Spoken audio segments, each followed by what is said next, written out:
Alhamdulillah, Subhanallah, we thank you Allah, we praise you Allah, for the books you have sent Allah. Alhamdulillah. Thank you for accepting the invitation. Bam. Greet you in the words of Assalamu alaikum. My name is Clifton Bradley, host of the Underground Railroad television show. We come on every Saturday night at 10:30 p.m., not a.m. And you can catch us on YouTube, damn it, 7 days a week, 24 hours a day. I'm shaking my head like I'm doing something. I ain't doing nothing. But you know what? I got today Islam. We're going to talk about Islam because as a Muslim, that is my duty. That is my duty to propagate Islam and make Islam the greatest religion, which it already is, with or without me. And I got Brother Tyrone Perry of the Flaming Crescent Society, and the leader is Brother Salim. And Assalamu alaikum. Alaikum assalam. All right. And you know what? Please make an introduction of yourself, please, brother. Okay. I'm Minister Tyrone Perry of the Flaming Crescent Society, and I'm just a proud Muslim trying to get myself into paradise, you know, to help that black community out as much as I can, and particularly with the youth, you know. That's who I really particularly want to try to influence and get them on the right path, you know. You got anything to say about the Flaming Crescent Society? Flaming Crescent Society. Brother Salim, I'm gonna give him my salams. But Brother Salim, he the founder of the Flaming Crescent Society, a mentor of mine. Him and Minister Ben Willis, them my two big brothers. I look up to them, you know. And we go out to the community and, you know, give dawah to the people. And the Flaming Crescent Society is just not for Muslims. It's a Muslim organization. But we cater to, go ahead. Okay, I want to ask you something. You know what, man? There's a virus going on, but I want to ask you something. You don't have to comment if you don't want to. You know what's funny to me? People used to say that Muslim women were oppressed because they're covered up. They got the niqab on. But you know what's funny to me? They want the niqab now. By putting their mask on during the virus. Why are they being oppressed? It's funny to me. It's kind of like the same thing, right? Well, even though the women in Islam not forced to do nothing like that, you know, that's only they do that on their own free will. You don't have to do that if you don't want. But okay, with this virus, they making it a mandate. Yeah. So you know what? You thought it was funny about an Islamic woman covering up some of y'all with the niqab. But you know what? Look, you're doing the same thing. But you know what? It ain't about us. It's about Allah's permission. I want to ask you something, brother. And then I'm going to play a video, and I want you to comment on. I want to ask you, brother. Yes, sir. About Joe Biden. What did you think about Joe Biden pulling the troops out of Afghanistan and letting more Muslims come into the country, which the Prophet Muhammad ﷺ said we'd be separated among sects, but at some point we would be a ummah. But let me shut my mouth and get your perspective. And for me, it's a clap for Joe Biden, but it ain't about what I'm here to interview you. Right. Well, I ain't gonna clap for Joe Biden too quick, but him taking the troops out of Afghanistan, and that was that's a good move right there. You know, and giving sanctuary to them here, I'm good with that, but I'm cautious, you know, because they coming from another country, they could look sideways to the American people, like, you know, yeah, y'all letting us come over here now, but y'all been at war killing our people for over 20 years, you know. You know how it's going to end anyway, right? Yeah. I ain't gonna say how it's going to end, but go ahead. And see that, like him, I applaud him for pulling the troops out, but letting them come over here, even though they Muslim, and I want to see what's best for them, you know. But like you giving them asylum over here, And there's a lot of people, there's people here already in this country that's going through some stuff, and you giving them this free money, and it's people that already been here that you overlook. Well, I have to follow up with a question. So are you saying that is it justified to give sanctuary money to people that come in from Mexico and Central America from the other side of the hemisphere? No. And just say, forget the Muslims, I'm asking. No. I'm asking. If you're going to do it, you got to be fair with everybody, you know. And when I mean fair, you got to be fair with the people that's already here. Not no immigrants or anything like that. You got people that's American citizens that's suffering. What about them? It's like they take precedent over the people that's already here that's suffering. So the Muslims should not get it. I'm asking. I'm not saying that. I'm saying be fair about what you do. Okay.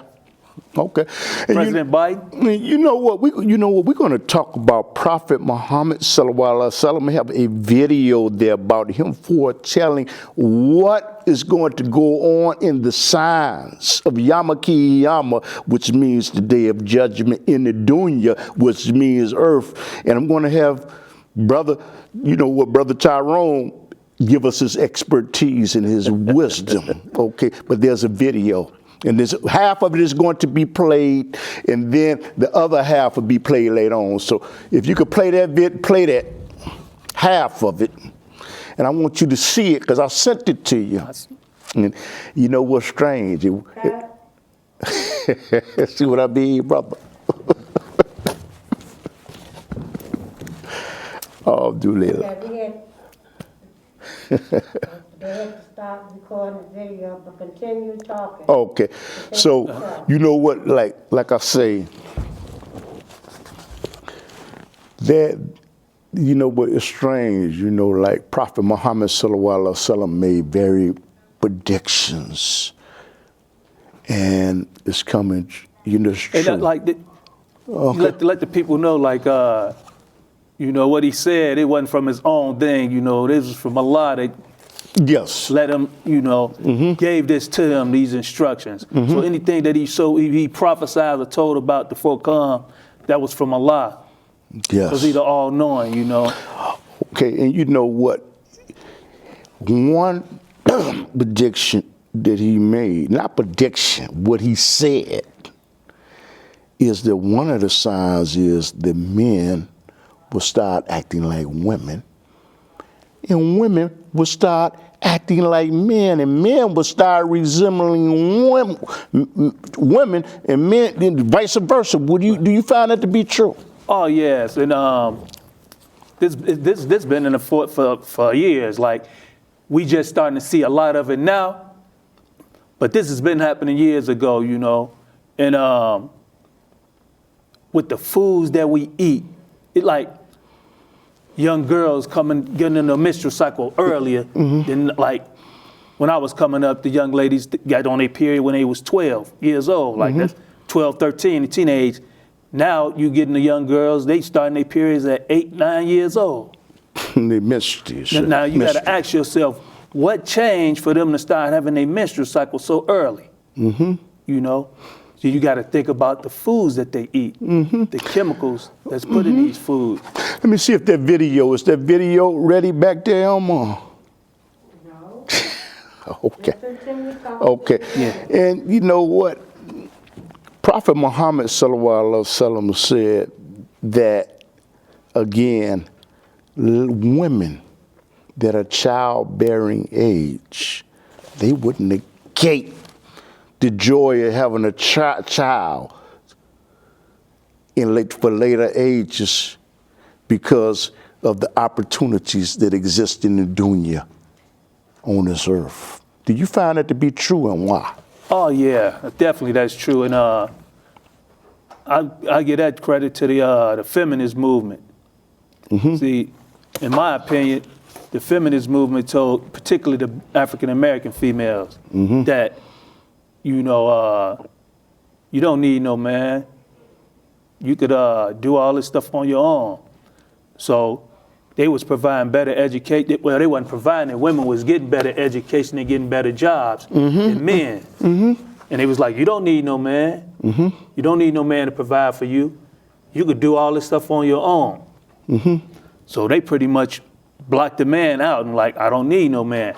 Well, how you gonna have a child if you don't have a man? So you done got in love with this material stuff in this world. Yeah. So you were like, I knew some women, they were selfish to the point where like, I don't want to have no kids because the money that I got to have fun and do stuff with, I have to use it for them. Women used to say stuff like that, you know, not to have children. You know? You know, Prophet Muhammad sallallahu alaihi wasallam said that we would start, you know, with men in Islam, they would start building mosques. Not specifically for the religion, to show off how grand it is and how much money their community has out of pride and boasting. But do you find that to be true, what Prophet Muhammad said? Yeah. It's funny you brought that one up because a brother of mine, he was a Muslim brother, he was like, shoot, the masjid is starting to be like the church on Sunday, you know. You done left the true reason of this deen. You done let the world change your way of thinking about what this is all about. You know, you want to be, like you said, building a bigger mosque than anybody. I want to have the biggest mosque than this person right here. You know, that's where your ego come into this, you know. So more you doing stuff like that, the farther and farther you getting away from the deen, because that ain't what you don't build a mosque so big and say, oh, I got the biggest masjid. What you doing to help the people? In the end times, people will dance late into the night. Muslim men will resemble unbelieving men. Muslims will slowly, but deeply, appropriate the traditions and ways of the Christians. Believers turn into unbelievers and will sell their religion for non-essential things of this world.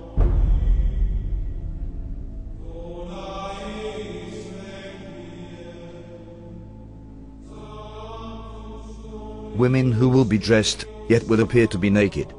They will seduce men and will be inclined towards them.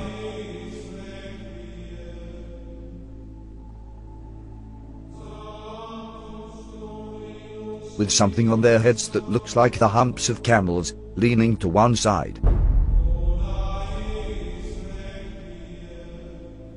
Clothed but unclothed. You know, some of the swimwear, if you look at, or some of the gym wear, if you look at, they're like who are you? It's not clothing. Kasiyatun ariyat, clothed but naked. Or if you look a more moderate tafsir, if you like, clothing will be very tight, or it will be see-through, or there will be cuts and slits around the sides and so on and so forth, so that although it pretends it doesn't show, it shows. And the Prophet said, alayhi afdalu salatu wa atammu taslim, that they will not smell the fragrance of Jannah. Although the smell of Jannah can come from so far, yet these people will be made forbidden for them is that smell, that fragrance of Jannah.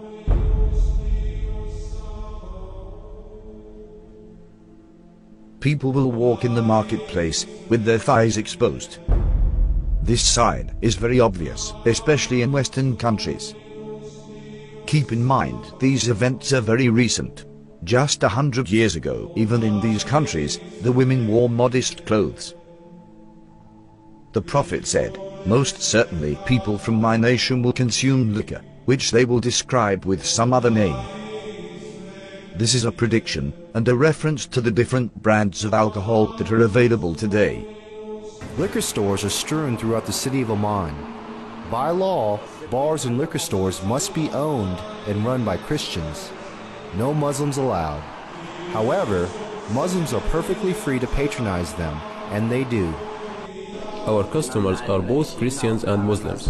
We don't really have problems here. There will be many women of childbearing age who will no longer give birth. Women continue to delay having children, according to new data from the Centers for Disease Control and Prevention. The average age for first-time mothers increased from 24 in 2000 to 26 in 2014. The Prophet said these women will enter the workforce out of love for this world. And this is why they will delay having children. Researchers believe the trend of waiting to have children will continue as more women focus on career before starting a family and as they pursue fertility options like egg freezing. In the end times, there will be snubbing and standoffishness among people. There will be an abundance of food, much of which has no blessing in it. This is clearly a reference to fast food, which has absolutely no nutritional value. Wealth will increase so much so that if a man were given 10,000, he would not be content with it. But the wealth will be shared out only among the rich, with no benefit to the poor. The rich will get richer and richer. Today, the top 1% wealthy people have half of all the wealth in the world. Western corporations are plundering developing countries. The decoration of mosques will be a matter of pride and competition. Yes. You know, it's all this money you spending to build this gigantic masjid. You could be helping the poor people, the homeless people, you know. Mm-hmm. You know, I'm a little deterred, man. And then you know what? But you know what? About that video, because you know what? But you know what? No, but Allah knows. Who's best, Noah? What's best.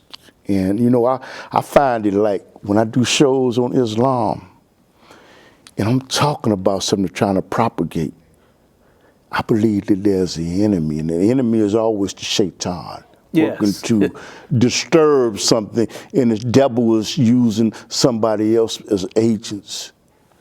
Maybe before we came in here, after. But you know what? But they can't stop the will of Allah. No. So, you know, and you know what? We're going to go ahead and do it like this then, okay? Because you know what? The Prophet Muhammad sallallahu alaihi wasallam said that women will appear to look fashionable, dressing showing their legs and thighs and breasts, okay, and almost be naked. And that is a sign. Well, do you agree with that? And is that going on? Oh, yes, sir. You know, that was one of our deep that women will be dressed but appear to be naked. Yes. You know, they will have clothes on but will look naked. Mm-hmm. And what you see, half-dressed women, these videos, particularly these rap videos, just a top and a small bottom on. Mm-hmm. Like, your underwear, basically, you wearing underwear out in public. Mm-hmm. Underwear was something that you wore under your clothes, right? That's why it was called underwear. It was a time where a woman wouldn't even want to put her bloomers on the clothesline before they had dryers. But go ahead. Now underwear is becoming outerwear. Mm-hmm. That's what done happen. Mm-hmm. So you think you got your clothes on, but you're naked. Because see, at one point in time, you wouldn't come outside with your underwear. Yeah. Your underwear was always meant to stay inside for no one to see. You didn't want nobody to see you in your underwear. Mm-hmm. You know what's fun? You know what's always been funny to me? Women walking with them little heels, man, and you know what? And they could barely walk. And you know what? I asked my cousin once. I said, "Why you got that?" She said, "I'm a woman." He said, "It looks sexy." I didn't understand. You got a shoe with a heel like this, and you could barely walk and need me to hold you up. One thing, it's funny to me. What you just said. She said it looks sexy. Looks sexy to who? Like who you trying to please with this? Like you said it looks sexy. Okay, you trying to draw a man or something like that? Did he tell you it looks sexy? Mm-hmm. Because if he didn't tell you it looks sexy, what makes you think it looks sexy? Because you see.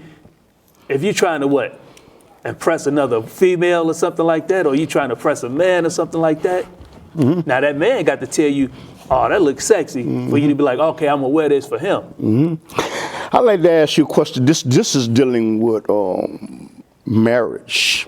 Marriage is half of your deen in Islam. And can you explain what deen is and why is it important in Islam to be married?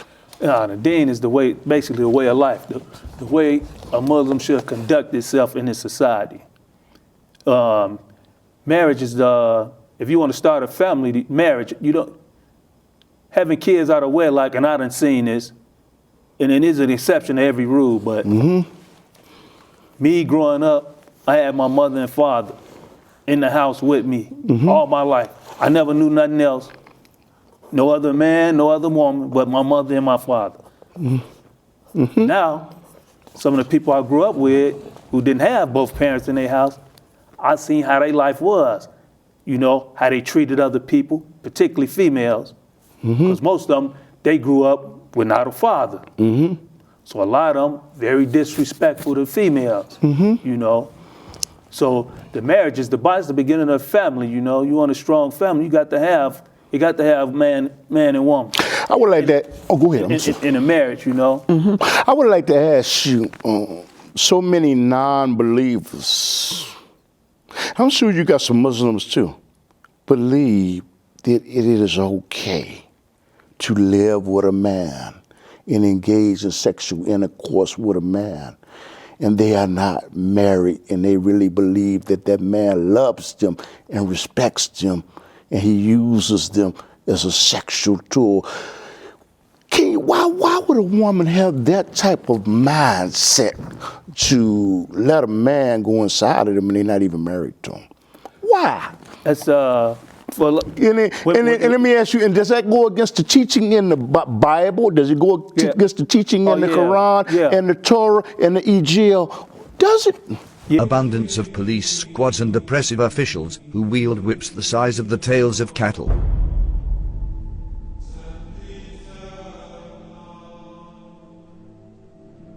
Men will begin to look like women, and women will begin to look like men. And there are many signs that should be troubling to people. The Prophet predicted same-sex marriage. That's a sound hadith. He said the end of time will not come until a man marries a man and a woman marries a woman. Reports today, Ireland became the first country in the world to pass a constitutional referendum allowing same-sex marriage.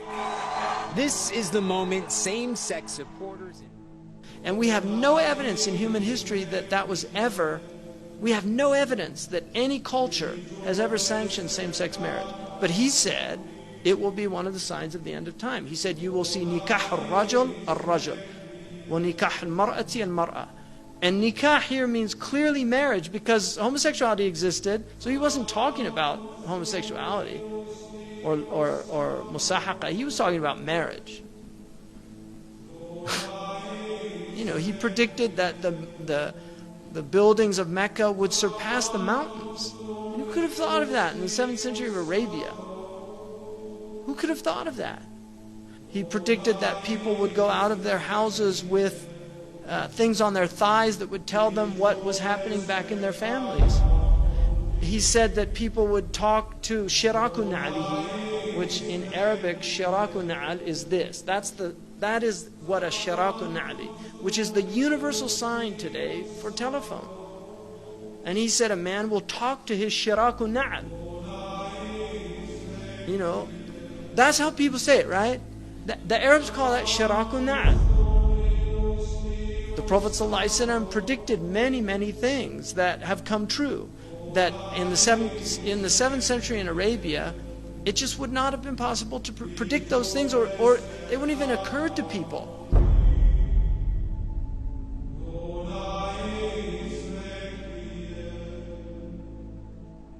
The Prophet said, children born outside of marriage will become commonplace. In Colombia, more than 8 out of every 10 children are born to unwed mothers. But the actual percent of U.S. births to unmarried women has gone up a lot. 2002, 34% of all births. 2013, 40.6% of all births in the U.S. In 1960, 5% of children entered the world without a mother and father married to each other. By 1980, it was 18%. By 2000, it had risen to 33%, and 15 years later, the number reached 41%. The prophet said, in the end times, obesity would become prevalent. Well, the explosion of overweight and obese people in the developing world is largely down to the emerging economies, those that have gone through a transition from being low-income economies to middle-income economies in the last generation. And that has produced a large middle class of people who have rising incomes and they can buy the foods they want, and they're undertaking more sedentary lifestyles. Smog will appear over cities because of the evil that they are doing. India's second largest city, New Delhi, remains shrouded in dangerously thick smog. Problem affecting a huge swathe of northern China at the moment, with a pollution cloud hanging over this country from the Russian border in the far northeast all the way down to the central cities. The prophet said, great distances will be traversed in short spans of time. And voices will be raised in mosques.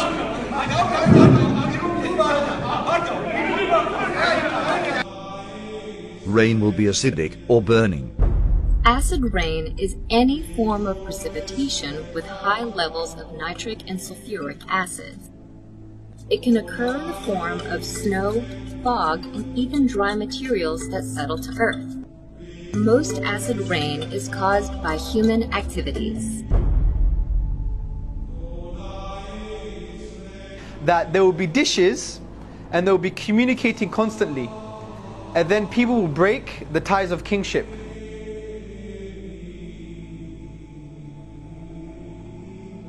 The word for dishes is literally a dish, and the word that's used now is the word for satellites, and they're dishes and they communicate. Academic journal that says there is a correlation between people sitting at home watching satellite TV and not having communal family ties anymore.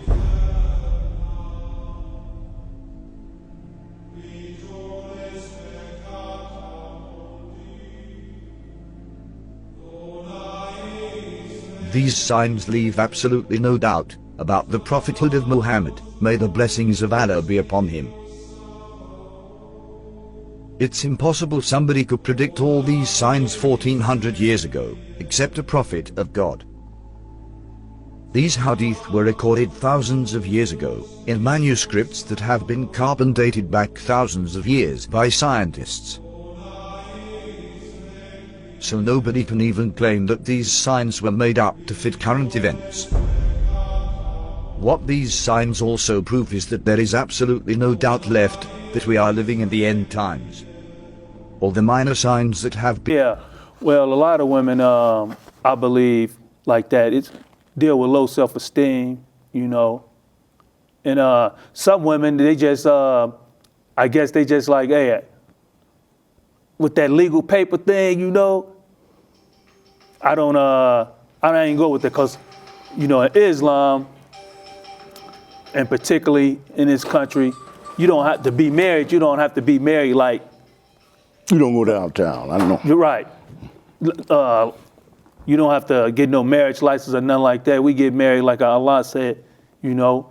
It don't have to be through the court systems like...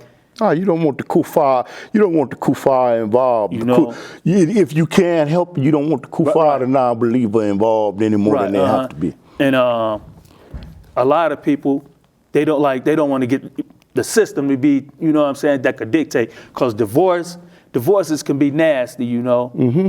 And I done seen some of them too. Mm-hmm. But with child support and things like that, and you know, people like, some women were like, well, I'd rather just live like this instead of the go. Well, but they say it's okay to be the girlfriend and for the man to have a wife, but it ain't okay for Islamic brother to have more than one wife if he can afford it. Right, see, that's polygamy. Like, yeah. It's okay.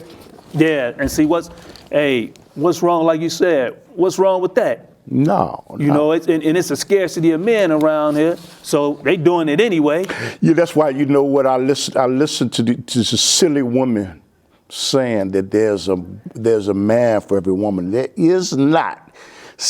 numerically, there is not a man for every woman. There are more women in the dunya on the planet I think than men. But it's so, you know what? It's so funny to me to say there's a man for every woman. That's funny to me. Right. But go ahead. See, all right. Well, first of all, that ain't none. There's not a man for every woman. You got to look at it like this. Okay, if I was a woman looking at it, okay, I want a man.